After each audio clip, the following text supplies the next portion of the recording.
तर विद्यार्थी मित्रांनो, आज आपण जिओमेट्री यामधील चॅप्टर नंबर 5 कोऑर्डिनेट जिओमेट्री यामध्ये प्रॉब्लेम नंबर 4 पाहत आहे. प्रॉब्लेम आहे verify that point P -2 2 Q 2 -2 and R 2 -7 are vertices of right angle triangle. असा प्रॉब्लेम आहे, सॉल्व्ह करायचा आहे. म्हणजे थोडक्यात काय की आपल्याला 3 पॉईंट दिलेले आहे P, Q आणि R, आणि आपल्याला डिसाईड करायचं आहे की हे जे पॉईंट्स आहेत हे जे पॉईंट्स आहेत हे राईट अँगल ट्रायंगलचे व्हर्टायसेस आहेत का हे आपल्याला व्हेरीफाय करायचं आहे, चेक करायचं आहे.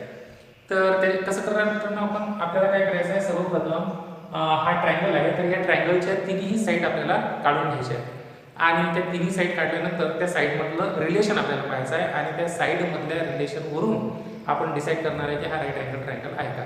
म्हणजेच आपलं सुरुवातीचं काम काय आहे की या ट्रायंगलच्या तिन्ही साईड काढणे. तर या ट्रायंगलचे 3 पॉईंट कोणते दिलेले आहेत आपल्याला, P, Q आणि R. जर एखाद्या ट्रायंगलचे P, Q, R हे 3 पॉईंट असतील तर साईड कोणत्या असतील, साईड असणार आहे बघा. ट्रायंगलच्या साईड काय राहणार आहे, रफ काम करतोय मी, हे सर्व रफ काम आहे. तर बघा ट्रायंगलच्या साईड राहणार आहे P, Q, QR आणि PR. ह्या राहणार आहे त्या ट्रायंगलच्या साईड्स. ओके, आपण ह्या साईड्स कशा काढणार आहे, तर सर्वप्रथम आपण PQ मधलं डिस्टन्स काढू. PQ मधलं डिस्टन्स म्हणजेच काय, PQ या साईडची लेंथ. नंतर आपण QRचं डिस्टन्स काढू. तर QRचं डिस्टन्स म्हणजेच काय, तर QR या साईडची लेंथ. आणि नंतर आपण PRचं डिस्टन्स काढू. तर PRचं डिस्टन्स म्हणजेच काय, PR या साईडची लेंथ. थोडक्यात या सर्वांमधलं डिस्टन्स आपल्याला काढायचं आहे आणि त्याच्यासाठी वापरणार आहे आपण डिस्टन्स फॉर्म्युला. तर आपण काय करणार आहे, रफ मध्ये इथं डिस्टन्स फॉर्म्युला मी लिहून घेतो. बघा डिस्टन्स फॉर्म्युला काय आहे, डिस्टन्स फॉर्म्युला आहे root x2 - x1 whole square plus y2 - y1 whole square. तर अशा प्रकारे मी हे रफ काम केलेलं आहे. इथं आपण पहिल्यांदा पाहिलं की आपल्याला या तिघांमधलं डिस्टन्स काढायचा आहे आणि नंतर रफमध्येच मी डिस्टन्स फॉर्म्युला लिहून घेतला. तर हा फॉर्म्युला आपल्याला पुढे उपयोगात आणायचा आहे. चला सोल्युशन लिहायला सुरुवात करू. जसं जसं पुढे जाऊ तसं तसं तुम्हाला ते चांगल्या प्रकारे सांगेल. जसं की सोल्युशन y डिस्टन्स फॉर्म्युला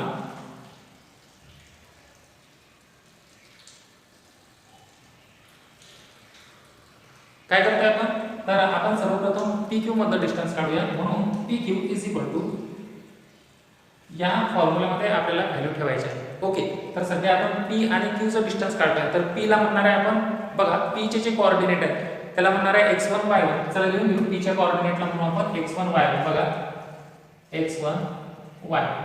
आणि जी Q चे कोऑर्डिनेट आहे त्याला म्हणणार आहे आपण x2 y2. तर लिहून घेऊ. Q च्या कोऑर्डिनेटला x2 y2 आहे, x2 आणि y2. अशा प्रकारे आपण ते लिहून घेतलं. आता पुढे काय करणार आहे आपण, तर या फॉर्म्युलामध्ये व्हॅल्यू ठेवणार आहे.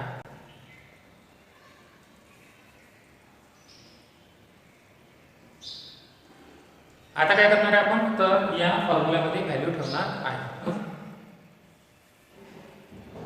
ओके, आपण फॉर्म्युलामध्ये व्हॅल्यू ठेवूया. बघा काय आहे फॉर्म्युला, x2 - x1. तर x2 ची व्हॅल्यू किती आहे मित्रांनो, x2 ची व्हॅल्यू आहे 2 मायनस x1 ची व्हॅल्यू आहे -2 होल स्क्वेअर प्लस y2 ची व्हॅल्यू आहे आपल्याकडे 2 मायनस y1 ची व्हॅल्यू सुद्धा 2 आणि काय करायचं आहे, होल स्क्वेअर. तर अशा प्रकारे आपण डिस्टन्स फॉर्म्युलामध्ये व्हॅल्यू ठेवलेली आहे. चला बघूया काय मिळते आपल्याला. Final answer is equal to 2 आणि मायनस मायनस प्लस होते मित्रांनो. बघा हा आहे 2 मायनस मायनस प्लस म्हणजे 2 + 2. 2 + 2 म्हणजे 4 आणि 4 स्क्वेअर 16 प्लस 2 - 2 म्हणजे 0. 0 square 0 is equal to root 16 is equal to 4.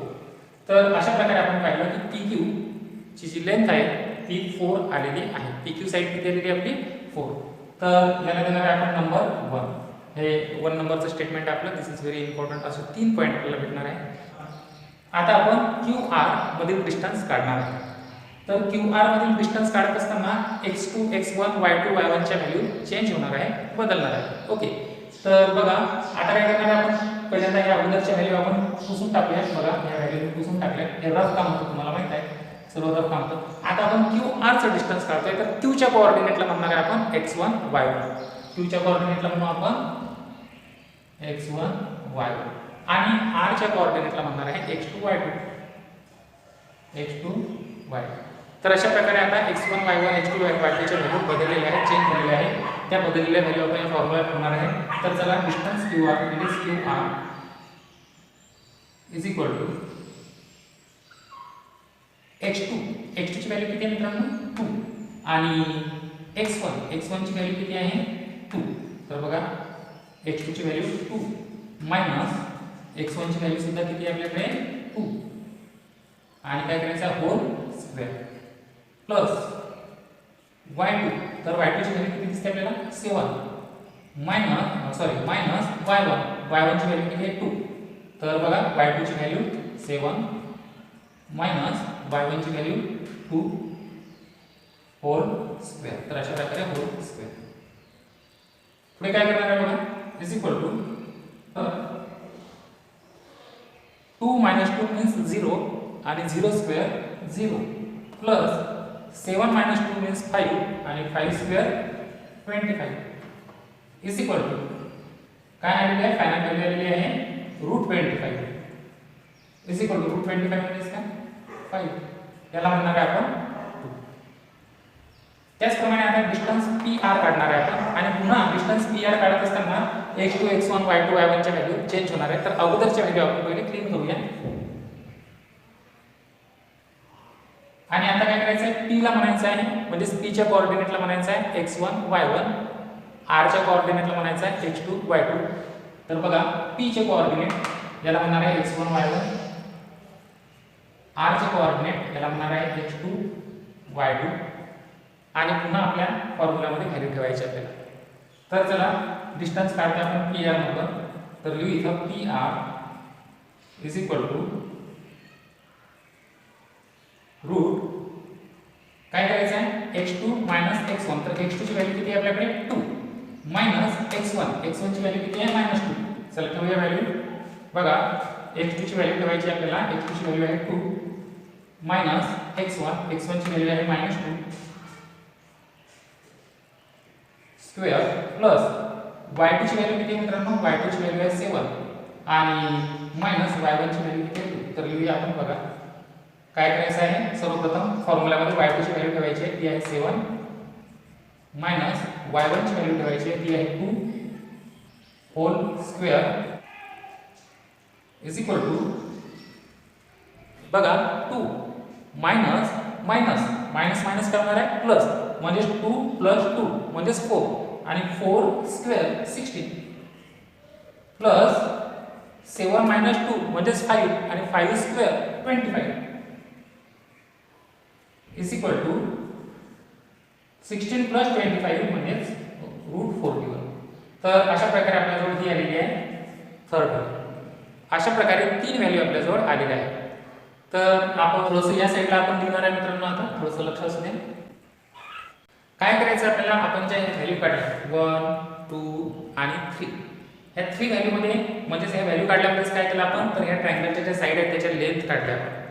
PQ ची लेंथ काढली, QR ची लेंथ काढली आणि PR ची लेंथ काढली. अशा प्रकारे ह्या तिन्ही साईडच्या लेंथ काढल्या. आता त्या साईडमध्ये आपल्याला रिलेशन पाहायचं आहे. काय रिलेशन पाहायचं आहे की लहान साईडच्या स्क्वेअरची सम ही मोठ्या साईडच्या स्क्वेअर एवढी येते का हे पाहायचं आपल्याला. काय म्हणते मी, लहान साईडच्या स्क्वेअरची सम मोठ्या साईडच्या स्क्वेअर एवढी येते काय.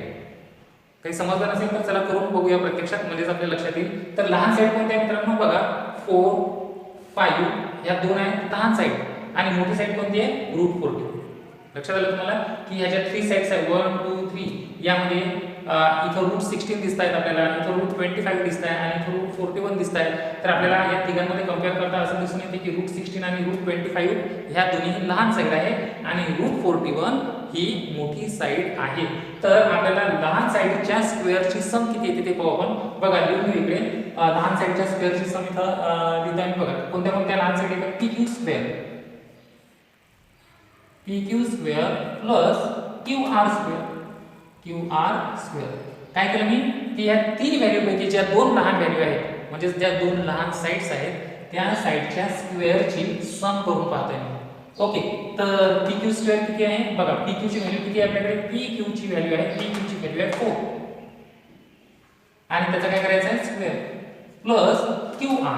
तर QR ची व्हॅल्यू किती काढलेली आहे. QR ची व्हॅल्यू आहे आपल्याजवळ 5 आणि त्याचा सुद्धा करायचा आहे square is equal to 4 square 16 plus 5 square 25 is equal to 41. तर अशा प्रकारे आपण पाहिलं की लहान साइडच्या स्क्वेअरची सम 41 येते आणि एवढीच व्हॅल्यू ही मोठ्या साइडच्या स्क्वेअरची यायला पाहिजे. लहान साइडच्या स्क्वेअरची सम जेवढी आहे तेवढीच जर मोठ्या साइडची व्हॅल्यू आली तर आपल्याला म्हणते हा राईट अँगल ट्रायंगल आहे. कारण की आपल्याला पायथागोरस थेरम माहिती आहे. पायथागोरस थेरम नुसार आपल्याला हे डिसाईड करायचं की हा राईट अँगल ट्रायंगल आहे का. ओके, तर आपण पाहतोय की लहान साइडच्या स्क्वेअरची सम मोठ्या साइड एवढी येते का म्हणजे हायपोटेन्यूज एवढी येते का. तर आपण लहान साइडच्या स्क्वेअरची सम काढली ती आहे 41. आता आपल्याला मोठ्या साइडचा स्क्वेअर करायचा आहे तर मोठी साइड म्हणजे मित्रांनो PR.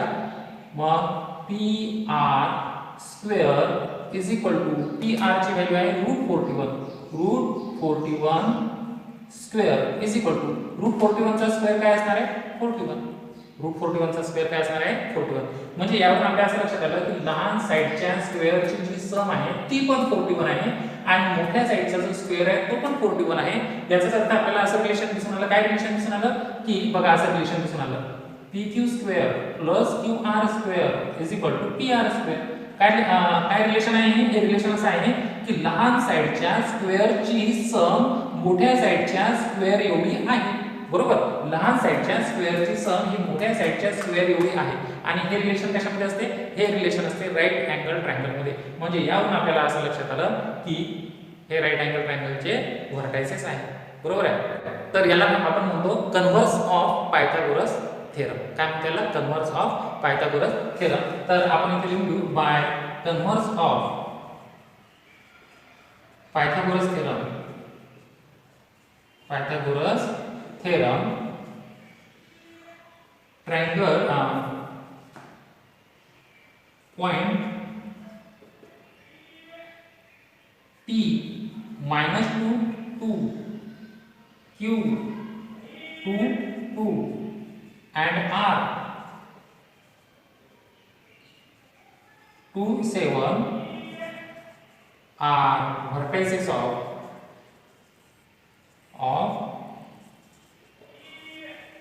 right angle triangle. तर अशा प्रकारे आपल्याला